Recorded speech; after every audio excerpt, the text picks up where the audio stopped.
Dostlar, hər birinizə salamlayıram, hər birinizə xoş gün arzu edirəm. Baş sponsorumuz olan Krant sularının təşkilatçılığı ilə növbəti buraxılışımız efirdədir. Beləliklə dostlar, 2025-2026 mövsümü rəsmi olaraq Barselona üçün tamamlandı. Komandamız bu mövsüm ərzində 2 titul qazandı və bizə unudulmaz hisslər yaşatdı. Bu həm kədərli, həm də xoş hisslər oldu.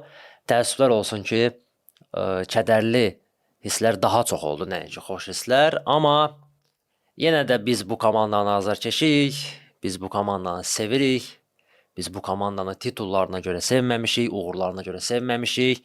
Elə biz bu klubu çətinliklərinə görə sevmişik. Və türklər demiş, qayət də məmnunuq bu işdən. Valencia Barcelona La Liga'nın 38-ci turu komandamız Mestalla səfərinə yollanmışdı. Bildiyiniz kimi La Liga'nın son turunun oyunları hamısı eyni gündə və eyni vaxtda keçirilirdi. Bir Villarreal Atletico Madrid oyunundan başqa. Çünki həmin oyunda 3-cü yerin sahibi bəlli olacaq. Məncə çox maraqlı oyun olmalıdır. Amma gəlin Barcelona və Real Madrid haqqında danışaq. Barcelona və Real Madrid artıq heç bir iddiası olmayan bir komandalar idi bu turda. Heç bir önəmi yox idi bu oyunların. Yəni onların əlində olsaydı bu oyuna çıxmazdılar. Texniki məğlubiyyətə razı olub gəlməzdilər. Amma belə olmamalıdır. Tur yekunlaşmalıdır. Barcelona Valencia'ya qarşı oyunda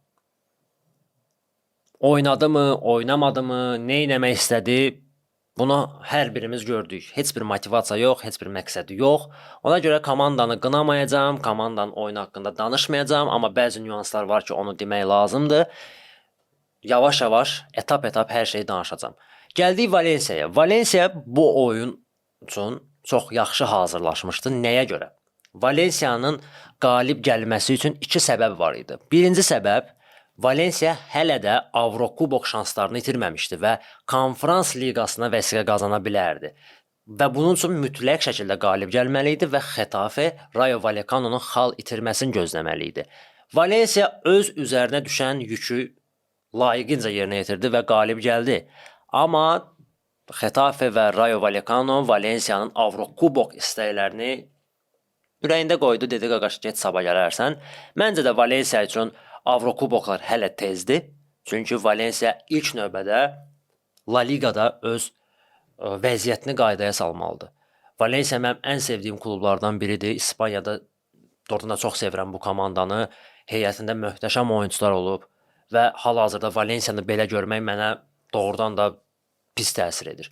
İstəyirəm ki, Valencia özünə qayıtsın və hal-hazırki günündə Valencia'nın Avrokuboklarda mübarizə aparması onlar üçün biraz tez olardı. Amma indi Avrokuboklarda kim olacaq? Bardalasın Xetafes olacaq. Çempionlar Liqasında, Avroligada, Konferans Liqasında artıq ikinci Atletico Madrid peyda olunacaq. Bu Xetafedir. Rəqib azarkeşlərini, rəqib komandaları daha doğrusu təbrik edirəm. Avtobus futbolu gəlir. Bu oyunda Valencia'nın qələbə qazanması üçün ikinci səbəbi isə Barcelona ilə olan son qarşılaşmalar idi. Bildiyiniz kimi son 2 mövsümdə Barcelona Valencia'nın üstündən keçir.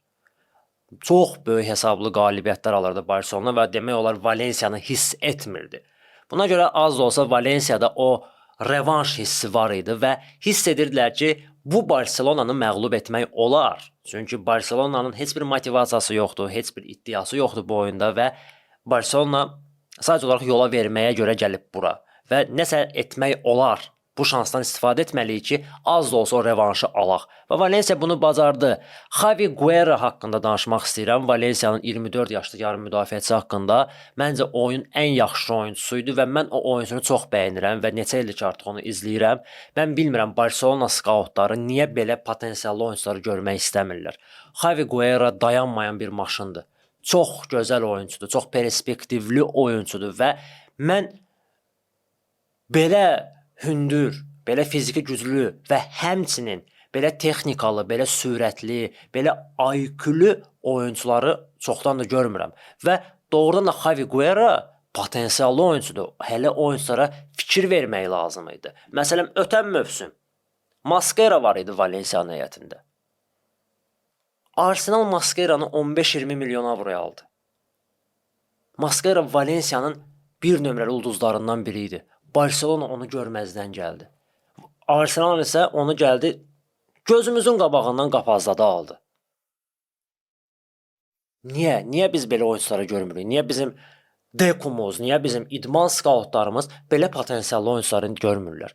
Hal-hazırda mən əminəm ki, Xavi Guerra'nı Valensiyadan 35-40 milyona almaq olar və inanıram ki, Xavi Guerra kimi oyuncu Barcelonada uğurlu olar.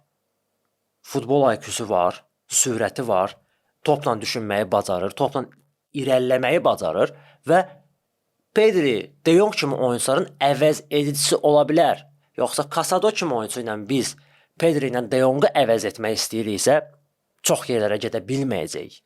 Casado yaxşı oyuncudur. Casado orta statistik bir yarım müdafiəçidir. Sən Casado'dan wow bir şey gözləyə bilmərsən. Və mən bu haqda da danışacağam. Bəzi oyuncular komandadan ayrılmalıdır, satılmalıdır. Və Casado da bunların bir nümunəsidir. Casado Barcelona levelında futbol oynayan bir oyuncu deyil. Barcelona'ya daha keyfiyyətli, daha belə ağıllı futbolçular lazımdır. Oyunun ilk hissəsində qol olmadı və çox belə sıxıcı oyun gedirdi. Adamın ürəyi sıxılırdı. Biz oturub uşaqlarla oyuna baxırdıq, deyirdik, ay Allah. Bu nədir belə? Yəni biz nəyə yığışmışıq? Biz niyə baxırıq bu oyuna?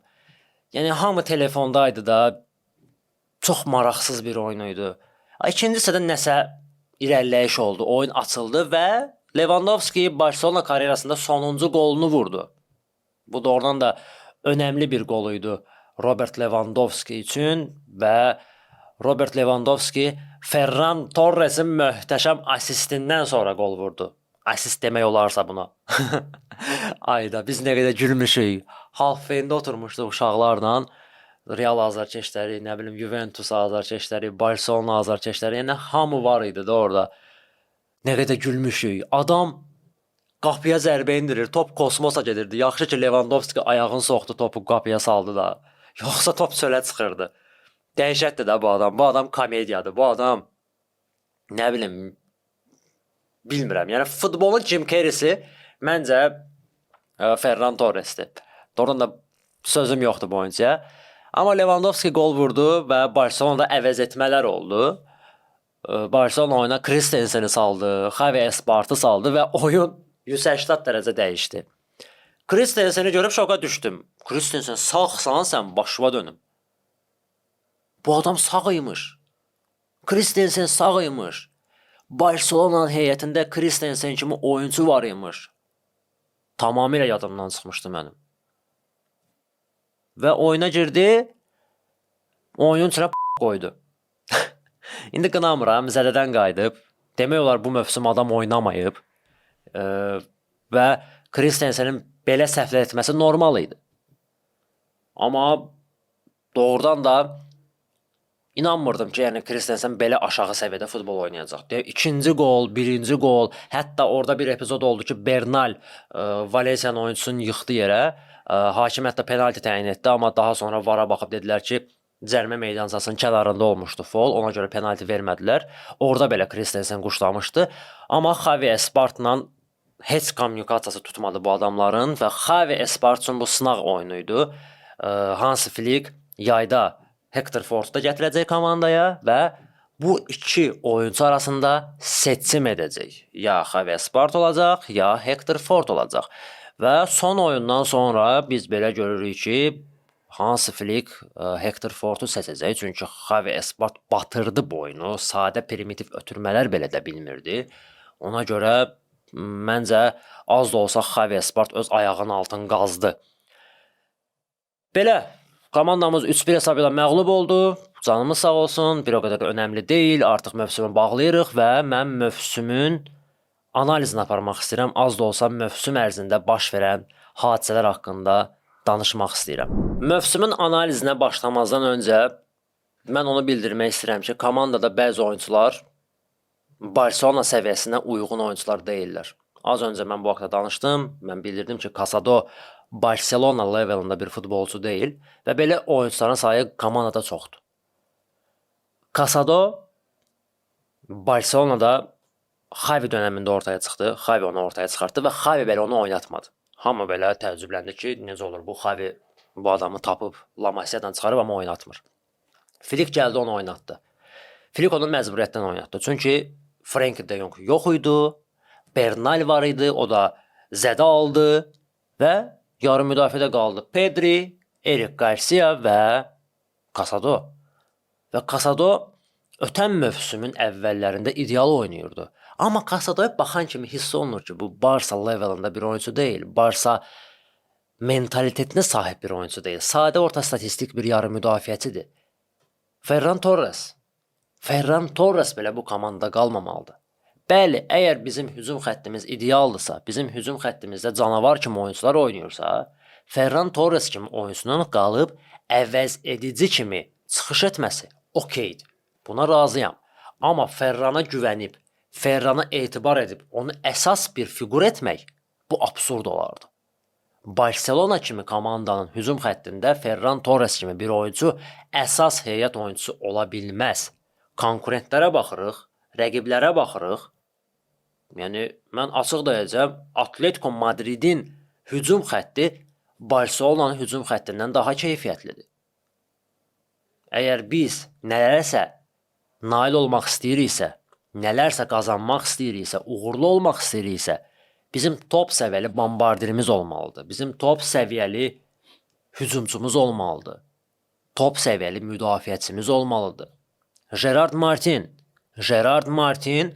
Valencia ilə oyunda göstərdi ki, bu adama güvənmək olar. Amma bu adama tam olaraq etibar edib, müdafiəni onun öhdəliyinə vermək olmaz. Bu da absurd olardı. Gerard Martin potensiallı oyuncudur, ağıllı oyuncudur və biz bu mövsüm gördük ki, Gerard Martin mərkəz müdafiəçisi kimi daha yaxşı oynayır, nəinki sol cinah müdafiəçisi kimi. Və Gerard Martinin Barcelona'da qalıb əvəz edici kimi oynaması normaldır. Amma Barcelona mütləq şəkildə müdafiə xəttinə top səviyyəli, elit bir səviyyədə mərkəz müdafiəçisi almalıdır, mütləq. Mən bəzi şərhləri oxuyuram və bəzi dostlarım var ki, deyirlər ki, Gavi satılmalıdır, Gavinin zədəsi artıq xronikidir. Noruz salam olsun sənə. Noruz mənim ən yaxın dostlarımdan biridir və o belə bu fikri təsdiqləyir ki, Gavi satılmalıdır. Hal-hazırda Gavi Barcelona'nın əsas fiquru deyil. Barcelona Gavisiz bacarar. Bunu hamımız çox gözəl görürük və bilirik. Amma bu komandada Gavi kimi can yandıran, Gavi kimi döyüşkən olan, Gavi kimi bu loqonu sevən tək-tük oyuncular var. Demirəm, indi Barcelona heyətindəki bütün oyuncuların Barcelona qarşı sevgisi, marağı, o əzmi, istəyi var. Amma Gavi tam başqadır. Valencia ilə oyunda Gavi gördünüz nə edirdi? Canım verirdi, topa atlanırdı başı ilə, nə bilim. Mən and içərəm, amma sübut eləyə bilmərəm. Gavi Barcelona üçün ölər. Gavi Barcelona üçün ölər. Və elə bir oyunçunun satılmasını mən istəmərəm. Vaxtikən Barcelona Dembele'nin arxasında durdu. Onun zədələrinə baxmayaraq, onun tez-tez zədələnməsinə baxmayaraq Dembele'nin arxasında durdu və ona dəstək oldu. Amma halbuki Dembele bizim üçün heç kim idi. Qıraqdan gələn bir oyuncuydu və bir o qədər də statuslu oyuncu deyildi Barsa üçün. Amma Gavi bizim öz yetirməmizdir. Gavi bizim içimizdən çıxıb. Bu əsl Katalandır, əsl La Masia uşağıdır. Barcelona'ya qarşı onun aşırı sevgisi var və Barcelona rəhbərliyi və Barcelona məşqçilər heyəti Gavinin arxasında durub onu inkişaf elətdirməlidirlər. Onun zədəsini ona unutturmalıdırlar. Və inanıram ki, Gavi uğurlu olacaq. Bayaq dediyim kimi, Gavi hal-hazırda əsas fiqur deyil. Satıla bilər hardasa. Bilirsiniz hansı halda? Tutaq ki, Manchester City Gavi üçün Barcelona'ya 150 milyon pul təklif edir. Əlbəttə ki, bu absurd bir rəqəmdir. Yəni, inanmıram ki, hansısa bir klub Gavi üçün 150 milyon pul təklif etsin. O halda hardasa fikirləşmək olar. Hardasa fikirləşmək olar ki, Gavi 150 milyon, yəni bu şansdır, bunu əldən vermək olmaz. Amma Gavini birbaşa satışa qoyub, Gavidən hansısa bir aktiv güdmək və Qavini bir aktiv kimi görmək yanlış bir fikir olardı. Qavi komanda qalmalıdır və əgər astronomik bir təklif gələrsə, bu haqda düşünmək olar. Amma Qavinin satılmasına qarşıyam, Qavi komanda qalmalıdır, Qavi komandanın döyünən ürəyidir. İnanıram ki, Qavi zədəsini tam bərpa edəndən sonra, formasına qayıdandan sonra möhtəşəm işlər görəcək bu komandada. Ötən mövsüm Hans-Dieter Flick Barselonanı o səviyyəyə çatdırdı ki, bir anlıq biz xəyallar aləminə getdik və elə düşündük ki, bu komanda məğlub edilməzdir. Bu komanda hər şeyi bacarar. Amma bu belə deyildi. Ötən mövsüm Hans-Dieter Flick Barselonanı çox yüksəklərə qaldırdı və təəssüflər olsun ki, Barsa rəhbərliyi başda Laporta olmaqla bunu allandı. Barsa rəhbərliyi elə düşündü ki, bu minimal resurslarla Flick yenə də həmin nəticəni təkrarlayacaq. Əslində təkrarladı. Tam olmasa da təkrarladı. Ötən mövsüm Hans Flick daxili treble etdi. Bu mövsüm daxili dubl etdi. Amma Avropa arenasından yenə də uğursuz oldu. Nəyə görə uğursuz oldu? Biz tam mövsümün əvvəllərində demişdik ki, bu komanda Çempionlar Liqası qazanacaq səviyyədə deyil. Ayda. Mövsümün əvvəli demişkən 9 ay keçib verir. 9 ay. Vaxt nə tez keçir, necə keçir xəbərimiz olmur. Elə bir ki, mövsümün əvvəllərindən, yəni mövsümdən gözləntilərimizi 2-3 gün əvvəl danışmışam. Nəysə, Hans Flick bu minimal resurslarla nəticə verməyi bacardı. Və biz mövsümün əvvəlində dedik ki, komanda Çempionlar Liqasına layiq deyil, heyət olaraq layiq deyil. 18 yaşlı Lamine Yamala güvənə bilmərik. Bu uşaq da elə. Təcrübəsi yoxdur. Yanında keyfiyyətli oyuncular yoxdur. Artıq ötən mövsümün sonlarında Lewandowski'nin təkəri partlamışdı. Və biz artıq onda hiss etdik ki, bu komandaya hücumcu lazımdır, hücumcu. Bunlar getdilər Rashford'u gətirdilər. İndi Rashford'u pisləmək istəmirəm. Rashford bu mövsüm Barsa üçün çox produktiv və gözəl futbol oynadı. Mən bunu dana bilmərəm. Amma Barsanın lideri və Barsanın xilaskarı olmadı. Amma bu komandaya yırtıcı hücumcu lazım idi, yox idi. Biz hücumcu transferi gözləyirdik. Qapıcı transferi oldu. Juan Garcia'nı aldılar. Əlləriniz, qollarınız var olsun. Yaxşı ki onu aldınız. Transfer pəncərəsinin son günləri idi ki, biz bir dənə şok yaşadıq. Inigo Martinez ayrılığını eşitdik və gördük. Inigo Martinez ayrılığını mən görəndə mən hətta bir video çəkmişdim ki, Inigo'nun ayrılığı mənə Messi'nin ayrılığına bərabərdir. Mən hiss eləyirdim, mən bilirdim ki, Inigo'nun yoxluğu Barcelona'ya çox pis qoyacaq. Necə ki qoydu da. Əminliklə deyirəm sizə, Inigo Martinez qalsaydı Barcelona'da, Barcelona bu mövsüm yaşadığı o bəzi çətinlikləri yaşamayacaqdı. Hətta Barcelona finala qədər yüksələcəkdi Çempionlar Liqasında. Inigo Martinez qalsaydı Barcelona'da, Barcelona bu mövsüm Çempionlar Liqasının finalını görəcəkdi. Əminliklə deyirəm sizə. Onun yoxluğu çox pis təsir etdi komandaya, çox pis təsir etdi. Və onun yerinə heç kim almadılar. Komandanın dayağı olan, komandanın müdafiəsini ayaqda saxlayan adam getdi, yerinə təcrübəsiz, bir o qədər də Barcelona'ya uyğun olmayan Gerard Martin gəldi. Gerard Martin böyüyür, hələ cavandır. Amma Inigo təcrübənin özü idi. Inigo Kubarsiyə bir güc verirdi. Kubarsi qaldı tək. Kubarsin özünə dayaq lazım deyə. Problem odur ki, Barcelona müdafiə xəttinin lideri, dayağı Kubarsidir. Kubarsi bu yerdə ola bilməz bu yaşda. 5 ildən sonra bəli, Kubarsi ola bilər dayaq. Puyol kimi dura bilər ki, mənəm burada, vəsə. Amma indi Kubarsin 20 yaşı var. Kubarsi uşaq da elə. Flick Barcelona'ya təyinat alandan sonra La Ligada top 3 komandalar arasında transferlərə ən az pul xərcləyən komanda Barcelona'dır. Bu 2 mövsüm ərzində Barcelona transferlərə 88 milyon pul xərcləyib. Real Madrid 216 milyon, Atletico Madrid isə 364 milyon avro pul xərcləyib. Nəticələrə baxaq. 2 mövsümün sonunda Real Madrid 0 kubok, Atletico Madrid 0 kubok, Barcelona 5 kubok. Bu sırf olaraq Hansi Dieter Flickin əməyidir. Təsəvvür edin, Hansi Dieter Flickə daha çox resurslar verirsən, daha çox istədiyini edirsən. Görün nələr baş verərdi. Bu mövsümün əvvəlində yazığa cəmi 3 transfer edədilər. No name Rooney Bartra gəldi. Özün təsdiq etməmiş Juan Garcia gəldi. Yeri gəlmişkən Juan Garcia La Ligada Zamora mükafatının qalibi oldu. Qapıçılara verilən bir mükafatdır. Buradan Juan Garcia'nı təbrik edirik. Və heç kimə lazım olmayan United'dan Aston Villa'ya, Aston Villa'dan Barcelona'ya atılan Rashford'a transfer etdilər. Və bu adam bu heyətlə rezultat verdi. Bu adam bu heyətlə nəticə verdi.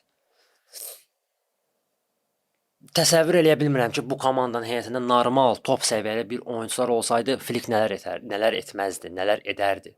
Adam belə tükləri biz olur. Və mən onu deyə bilərəm ki, bu mövsüm Barça üçün nə uğurlu, nə də uğursuz oldu. Flick yenə də bəzi yerlərdə öz prinsipiallığından əl çəkmədi. Flick bəzi yerlərdə yenə də öz egosundan əl çəkmədi və biz Atletico Madridi keçə bilərdik, keçməliydik də. Amma burada həm heyət problemi oldu, həm Flickin bəzi qərarları təsir etdi oyuna. Oldu, canımı sağ olsun. Amma 2 kubok qazandıq. 2 kubok qazandıq, La Liganı qazandıq, İspaniya Super Kubokunu qazandıq. Amma mən demişdim ki, mövsümün əvvəlində Barcelona belə titullara bir o qədər də önəm verməməlidir. Barcelona köklənməli idi Çempionlar Liqasına. Amma La Liganı unutmaq olmazdı. Barcelona'nın prioritet seçimləri La Liga və Çempionlar Liqası olmalıydı. Bəli, biz Çempionlar Liqasını qazanacaq səviyyədə deyildik. Heyətimiz onu qarşılayacaq səviyyədə deyildi. Amma bəxtimiz gətirmişdi püşqatmada. Və biz bundan istifadə edə bilərdik. Flickin ən belə üstün cəhətlərindən biri bütün turnirlərə eyni gözlə baxmasıdır. Bütün turnirlərdə mübarizə aparmasıdır. O bir Antonio Conte deyil ki, bir turnir seçsin və o turnir üçün mübarizə aparsın. Amma günümüzdəki futbol bəzən bunu tələb edir. Və mən inanıram ki, Hansi Dieter Flick növbəti mövsüm prioritetlərini dəyişəcək. Prioritet olaraq Çempionlar Liqası, La Liga və daha sonra digər kubokları məqsəd kimi öz qarşısına qoyacaq. Çünki hal-hazırda Barcelona üçün digər kuboklar bir o qədər də önəmli deyil. Hal-hazırda Barcelona oyuncuları, Barcelona rəhbərliyi və ən əsas Barcelona azarkeşləri bir kubokun həsrətindədir. Bu da Çempionlar Liqasıdır. Və ümid edirəm ki, Hansi Dieter Flick bu kuboku Barcelona'ya gətirəcək. Real Madrid haqqında danışmaq istəyirəm. Real Madridi nələr gözləyir? Real Madriddə hal-hazırda vəziyyət bir o qədər də yaxşı deyil. Real Madriddə mental çöküş var. Komandada demək olar xoş atmosfer yoxdur. Hamı bir-biri ilə düşməndir. O onun arxasınca danışır, bu bunun arxasınca danışır. Yəni konkret bilirsiniz nədir? Qəfəs verişinə dönüb də, yəni stajlı izləyicilər, nə bilim, yaşı çox olanlar bildi mən hansı verişdən danışıram. Ona görə indi Real Madrid Mourinho gətirir və deyilənlərə görə artıq bu təsdiq olunub və komandanın baş məşqçisi Mourinho olacaq. Və məncə Florentino Perez düzgün seçim eləyir. Mən belə deyə bilərəm, çox izləyicilərimiz, çox Real azarkeşləri belə Mourinho'nun gəlməsindən narahatdırlar. Mourinho futbolu köhnəlib, Mourinho futbolu o deyil. Mourinho uğursuzdur, getdiyi hər komandaya görə, təzminata görə gedir. Bu ancaq Fənərbağçada oldu. Başqa klubda mən bunu belə görmədim. Bəli, indi Tottenham'da oldu, United'də nəsə problemlər olmuşdu, amma adam iş görmüşdü də orada. Adam nəsə bacarır da. Desəm ki, adam heç nə bacarmır, adam nəsə etməyib. Bir Fənərdə uğursuz oldu. Fənərdə bu dəqiqə Guardiola, Flick, nə bilim, Mourinho'nun özü olsun. Klopu gətirsək, 4-ü bir yerdə işləsələr, yenə də Fənərbağça uğursuz olacaq. Fənərbağçanın uğursuz olmasının ən böyük səbəblərindən biri onun rəhbərliyidir. Onun məşqçiyə nə aidiyyatı var? Mourinho'nu Real Madriddə ona görə gətirirlər ki, adam disiplini qoysun. Adam disiplin gətirsin komandaya. Adam o yumruğu qoysun ki, qardaş, burada mən varam. Dəqiqə deyən çox baş atdınız siz. Mbappe, Vinicius. Siz nə zibilsiz? Mən varam burada. Xabi Alonso bunu bacarmadı. Xabi Alonso arasını pozdu öz lider oyuncuları ilə. Arbeloa da nə bilim, yəni Vinicius'un dalını öpməkdən başqa bir şey eləmirdi. Amma ümumi götürsək, Real Madriddə məncə struktur dəyişməlidir. Florentino Perez'in Mbappe sevgisi az da olsa Real Madrid'i çöktürdü. Çünki Mbappe ümumiyyətlə bu Real Madrid'ə lazım değildi. Real Madrid'in sürətli wingeri var, oyun daşıyıcısı var, oyun qurucusu var. Nəyə görə Mbappe lazım idi Real Madrid'ə? Status olaraq lazım idi, ad olaraq lazım idi ki, dünyanın ən yaxşı oyuncusunu komandaya gətirmişəm. Amma nəticə yoxdur. Real Madrid'in ki, solda, sağda wingerlərdir, 9 nömrədə də bir dənə canavar, tiran tipli hücumçudur. Всё. Mbappe bunu bacarmır, Mbappe bunu eləyə bilmir. İndi görək Mourinho onu bir canavar 9 nömrə edə biləcək, yoxsa yox. Real Madrid həmişə vuran 9 nömrələrdən ibarət olub. Və ən uğurlusu mənə görə Mbappe'nin satışı olardı. Bəli, Mbappe mənə görə Vinicius'dan güclü bir oyuncudur. Amma mental olaraq, ruhən olaraq Mbappe gəldi bu komandanı çöktürdü. Mbappe gəldi o mənfi enerjini qoydu, o Razdivalkanın atmosferini korladı. Bariz nümunə Paris Saint-Germain. Paris Saint-Germain Mbappe ilə neçə illərdən Çempionlar Liqasına həsrət qaldı. Ancaq qara xəbərlər, o oyundan dalaşıb, bu ilə problem yaşayıb, o Messi'yə penaltini vermir, o Neymar'a penaltini vermir. Luis Enrique gəldi, oturdu oyla söhbət elədi, gördü ki, bu xiyara söz girmir. Almaq istədilər bunu, getmək istədi. Enrique dedi ki, getsin qardaş, sağ-salamat. Mən onsuz da yaradacam bu komandanı. PSG-dən getdi Mbappe. PSG indi hal-hazırda dünyanın ən yaxşı komandasına çevrildi. Bu bir təsadüf ola bilər sizcə? Məncə yox. PSG dəhşət bir səviyyədə futbol oynayır. PSG inanılmaz səviyyədə bir futbol oynayır. Yəni adamın ağzı açıq qalır ki, qardaş, bu adamların zəif bir nöqtəsi yoxdur. Yoxdur bu adamların bir zəif nöqtəsi. Və indi qarşıdan onları Arsenal'la final oyunu gözləyir. O haqda da danışmaq istəyirəm. Heyf. O finalda Arsenal olmamalıydı. O finalda Barcelona olmalıydı. Artıq 2 mövsümdür ki, Barcelona PSG finalının qarşısı alınır. Bilmirəm niyə. Mən indi demirəm ki, PSG Barcelona'nın qabağından yeyəcəkdi və yaxud Barcelona PSG-ni dağıdacaqdı. Yox, mən bunu demək istəmirəm. Hal-hazır ki, PSG istənilən komandanı dağıdar. Bunu boynumuza almalıyıq. Bilmirəm, Paris Saint-Germain azarkeşləri var yoxsa yox. Buradan o 11 nəfər 12 yaşlı uşaqlara səslənirəm. Əgər siz Paris Saint-Germain azarkeşsinizsə, yəni sizin üçündür bu videonun bu hissəsi. Paris Saint-Germain istənilən komandanı məhv edər hal-hazırda. Barcelona da həmçinin. Dembele Barcelona'nın bu müdafiəsi ilə Barcelona'nın üstündən keçərlər. Bunu mən qəbullanıram. Amma bu Barcelona finalda olmalıydı. Bu Barcelona öz qoyunluğuna görə Atletico Madrid'i keçənmədi. Arsenal da gəldi Atletico Madrid'in futbolunu oynadı, keçdi. Finalda nələr olacaq? Məntiqlə Paris Saint-Germain qalib gəlməlidir. Gəlin belə açıq danışaq. Mənə görə şanslar 70-in 30-adır. Paris Saint-Germain bu oyunda favoritdir. Amma Arsenal'ın da futbolu tam başqa ola bilər. Arsenal artıq 22 ildən sonra çempion oldu EPL-də və bu az da olsa onlara motivasiya verə bilər. Açığı deyəcəm, mən Arsenal'ın çempion olmasını istəyirəm. Amma bəlkə də bu ən layiqsiz çempionluq olardı. Bunu boynumuza almalıyıq. Amma bu futboldur, nəticəyə baxırıq. İstəyirəm ki, Arsenal çempion olsun, çünki Arsenal'ın vaxt var idi, oyunları mənə ləzzət eləyirdi. Mən şəxsən ona deyirdim ki, Arsenal İngiltərə Premier Liqasının Barcelonasıdır. Çox gözəl estet futbol oynayırdılar. Və avtomatik olaraq bu komandadan bir iyrənc hərəkətlər, bir mundarlıqlar görməmişəm mən Arsenaldan. Ona görə avtomatik olaraq simpatiyam var mənim bu kluba. Yəni İngiltərədə sevdiyim 2 klubdan biridir. Bir Liverpooldur, bir də Arsenal. Bu klublara qarşı başqa simpatiyam var. Və istəyirəm ki, Arsenal çempion olsun. Amma kim layiqdirsə, O əlbəttə ki, PSG-dir. Yəni layiq olan PSG-dir. PSG bu dəqiqə hər şeyə layiqdir. Bu dəqiqə PSG La Liqanı qazanmağa da layiqdir. Nə bilim, seriyanı qazanmağa da layiqdir. PSG kimi futbol oynayan komanda yoxdur günümüzdə.